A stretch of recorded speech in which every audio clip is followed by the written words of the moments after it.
വളരാം വായനയിലൂടെ. പ്രിയപ്പെട്ട വിനയ്, നിനക്കൊരു കത്തെഴുതണമെന്ന് വിചാരിക്കുന്നത് കുറേ നാളായി. കത്തെഴുതി വിശേഷങ്ങൾ അറിയിക്കുന്ന രീതി ഇപ്പോൾ തീരെ കുറവാണല്ലോ.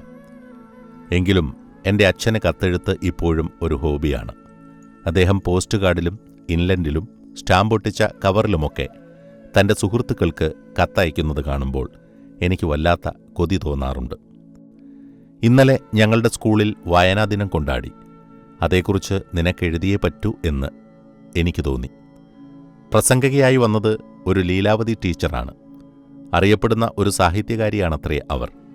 അവരുടെ പ്രസംഗത്തിലൂടെ ഞാൻ വായനാശീലത്തിൻ്റെ പ്രാധാന്യം ശരിക്കും മനസ്സിലാക്കി.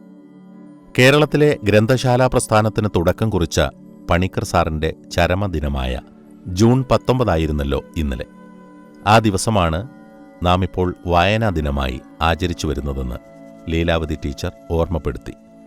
വായനയുടെ പ്രാധാന്യത്തെപ്പറ്റി അവർ പല ഉദാഹരണങ്ങളും ഉദ്ധരണികളും ചൂണ്ടിക്കാണിച്ചു. വായന വാസനയ്ക്ക് വളം എന്ന് നമ്മുടെ കുഞ്ഞുണ്ണി മാസ്റ്റർ കുറിച്ചിട്ടത് ടീച്ചർ പലവട്ടം എടുത്തു പറഞ്ഞു.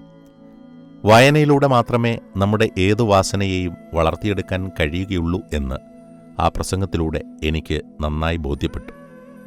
നല്ല കവിയോ കഥാകൃത്തോ പ്രസംഗകനോ ഒക്കെ ആയിത്തീരണമെങ്കിലും വായന കൂടിയേ കഴിയൂ എന്നും മനസ്സിലാക്കി. പണിക്കർ സാറിൻ്റെ മുഴുവൻ പേര് പുതുവായിൽ നാരായണ പണിക്കർ എന്നാണത്രേ. അതിൻ്റെ ചുരുക്കപ്പേരാണ് PN പണിക്കർ. 1909 ആലപ്പുഴ ജില്ലയിലെ നീലമ്പേരൂർ എന്ന സ്ഥലത്തായിരുന്നു പണിക്കർ സാർ ജനിച്ചത്.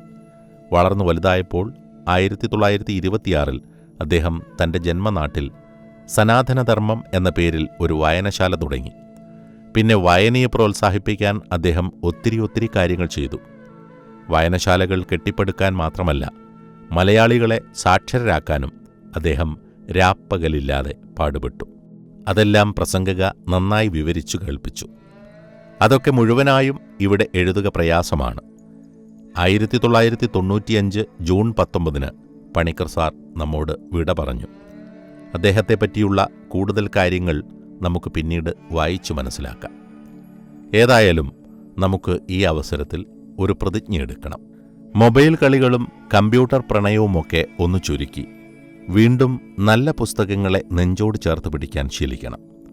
വായിച്ചു വളരുക, ചിന്തിച്ച് വിവേകം നേടുക എന്ന PN പണിക്കരുടെ മുദ്രാവാക്യം ഒരിക്കൽ കൂടി നമുക്ക് ഉയർത്തിപ്പിടിക്കാം. ഞാൻ ഇത്രയും എഴുതിയപ്പോഴേക്കും നീ വല്ലാതെ പേടിച്ചു പോയിട്ടുണ്ടാകും അല്ലേ? എങ്ങനെയായാലും ഒരാഴ്ചയ്ക്കുള്ളിൽ എനിക്ക് മറുപടി അയക്കണം, അല്ലെങ്കിൽ ഞാൻ പിണങ്ങും. നമുക്കെല്ലാവർക്കും വളരാം വായനയിലൂടെ. വായന നമ്മെ മുന്നോട്ട് നയിക്കട്ടെ എന്ന് നിന്റെ സ്വന്തം സുഹൃത്ത് അമൽ ബിജോയ്. പ്രേഷിതൻ അമൽ ബിജോയ്, പൂന്തോപ്പിൽ വീട്, ലായം റോഡ്, തൃപ്പൂണിത്തറ. സ്വീകർത്താവ് Vinay Ramanathan, Snehalayam, bank junction, Aluva PO.